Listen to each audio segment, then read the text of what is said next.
And at the end of days, justice shall fall upon the world of men.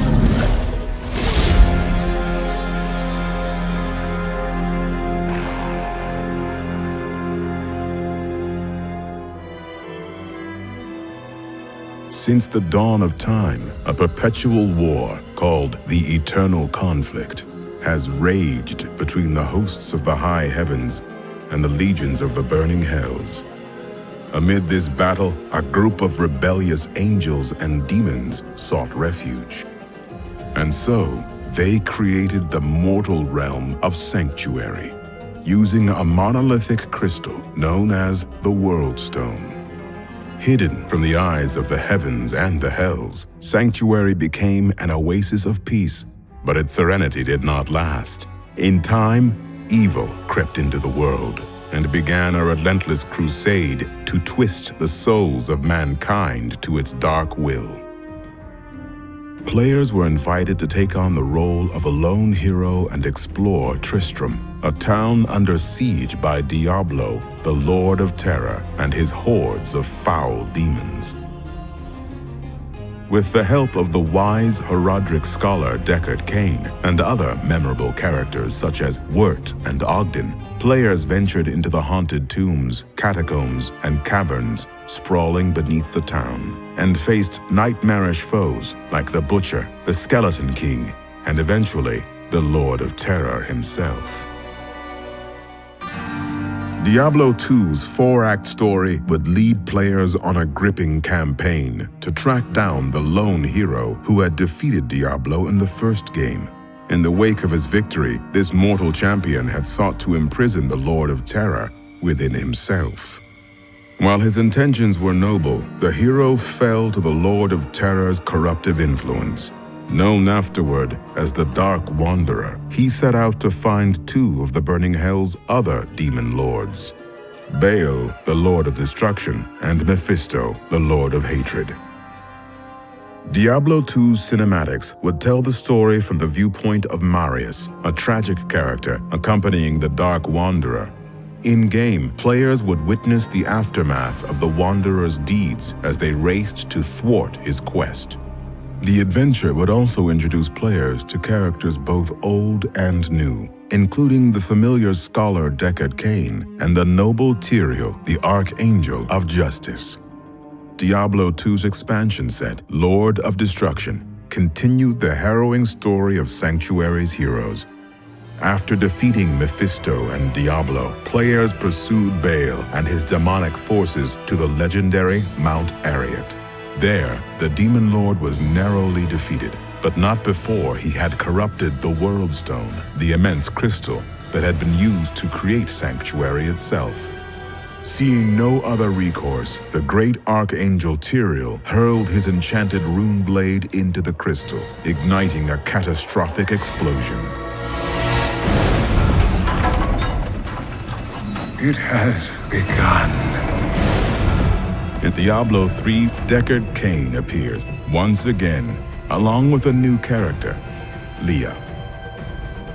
The story takes place 2 decades after the World Stone's destruction, when a fiery comet appears in the skies, careening toward Tristram's dilapidated cathedral. Drawn by this foreboding omen, players venture out to investigate the comet and discover its true meaning.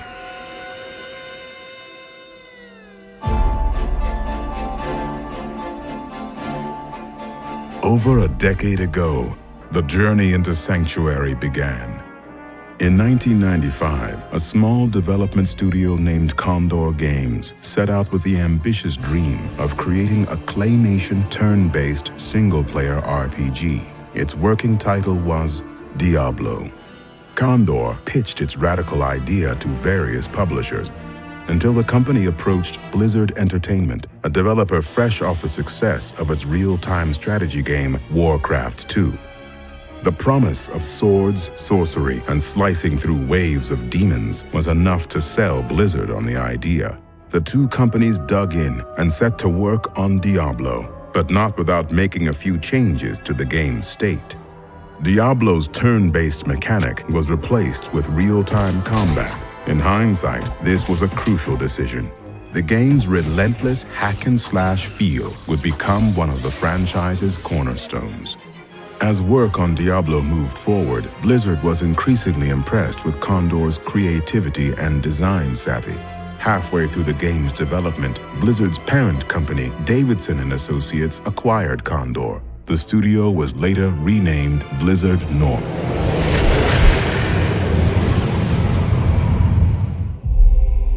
Diablo missed its intended holiday release date and hit store shelves on December 31st, 1996. But this setback did not diminish the game's success. Diablo's simple but fun gameplay captivated gamers. Over the next year, it sold more than 750,000 units and won GameSpot's Game of the Year award. Much of Diablo's success was thanks to the game's replayability. Dungeons, items, and monsters were randomly generated, meaning that no two playthroughs of the game would ever be the same. Hello, my friend. Stay a while and listen. Diablo's dark artistic style and cinematics, haunting soundtrack, and liberal amounts of blood and gore created the perfect gothic horror atmosphere. Diablo was also the first game to be released with Battle.net, Blizzard's free online gaming service. Battle.net would become a pillar of Diablo's success, as well as that of Blizzard's future games. In the year following Diablo's release, the number of Battle.net users surpassed 700,000, with 13 million games played. Fresh meat.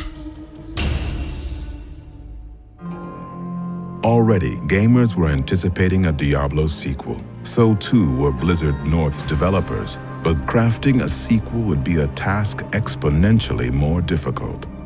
The time that was poured into Diablo 2 soon eclipsed the long hours that Blizzard had spent creating the first game. After 3 years, Diablo 2 was released worldwide on June 29, 2000.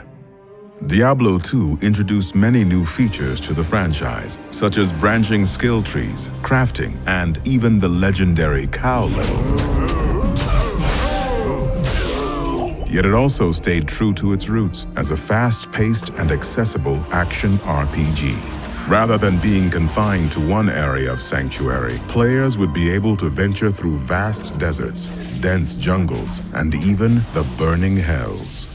Diablo 2 garnered numerous awards and sold more than 1 million units in the first 2 weeks, setting a record for the fastest-selling PC game of its time. The number of active Battle.net users swelled to 8.5 million, with more than 1 million games played per day. In 2001, Blizzard released Diablo 2's expansion set, Lord of Destruction. Diablo 2 and its expansion received an extremely positive response from gamers and critics alike. In light of this success, it seemed obvious that Blizzard would create another Diablo game. But as the years passed, no official word of a new Diablo title surfaced. When Blizzard North closed its doors in 2005, some gamers questioned when, or even if, the realm of Sanctuary would be explored by Blizzard's developers again.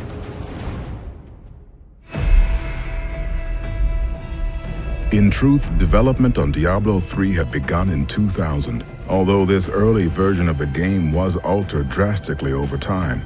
Following Blizzard North's closure, some of Diablo's developers moved to the company's headquarters in Southern California. There, work progressed on what would become Diablo 3.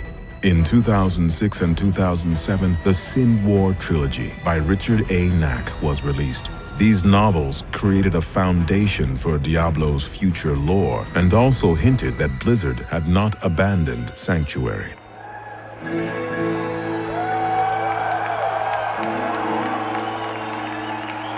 The truth was finally revealed on opening day of Blizzard's 2008 Worldwide Invitational in France.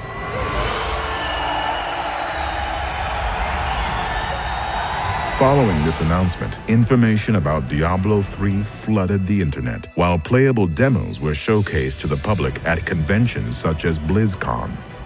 Like its predecessor, Diablo 3 features 5 distinct classes. New mechanics include health globes to enhance the pace of combat, a more refined PvP system complete with competitive play environments, and new skill trees and crafting systems that allow gamers to customize their characters in exciting ways. What am I missing, Uncle? What am I supposed to see? Some of Blizzard's most compelling cinematics to date were created to bring Diablo 3's world and story to life in astounding detail. Nearly every facet of Diablo 3 is poised to do just as its predecessor had done, to provide the lands of Sanctuary with even greater depth, and perhaps for the first time, truly bring them to life. But even so, a vast road of potential still lies ahead. Only time will tell where it leads next, and what terrors await players in the years to come.